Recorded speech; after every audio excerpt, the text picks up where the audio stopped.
A concentrated mind is a powerful mind, and a dissipated mind is a weak mind. In order to develop mental power, you must first develop a concentrated mind. A dissipated mind cannot have mental power.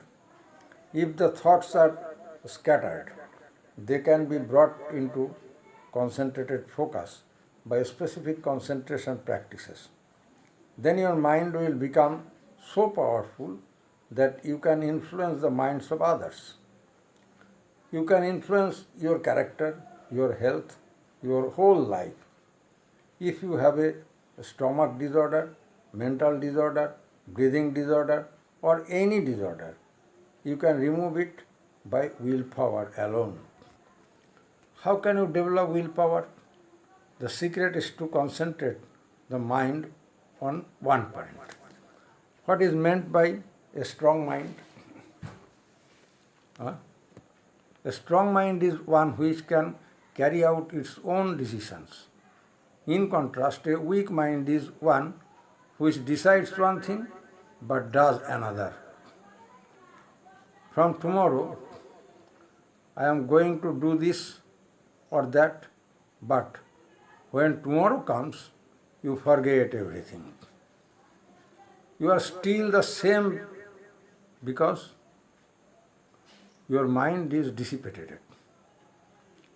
All the great men about whom you have read in history, whether artists, writers, musicians, politicians, statesmen, military leaders, scientists or saints, achieved greatness because of the quality of their mind. They did not become great by a freak of nature or a stroke of luck. They became great due to the quality of their mind. They each had a concentrated and hence a gifted mind.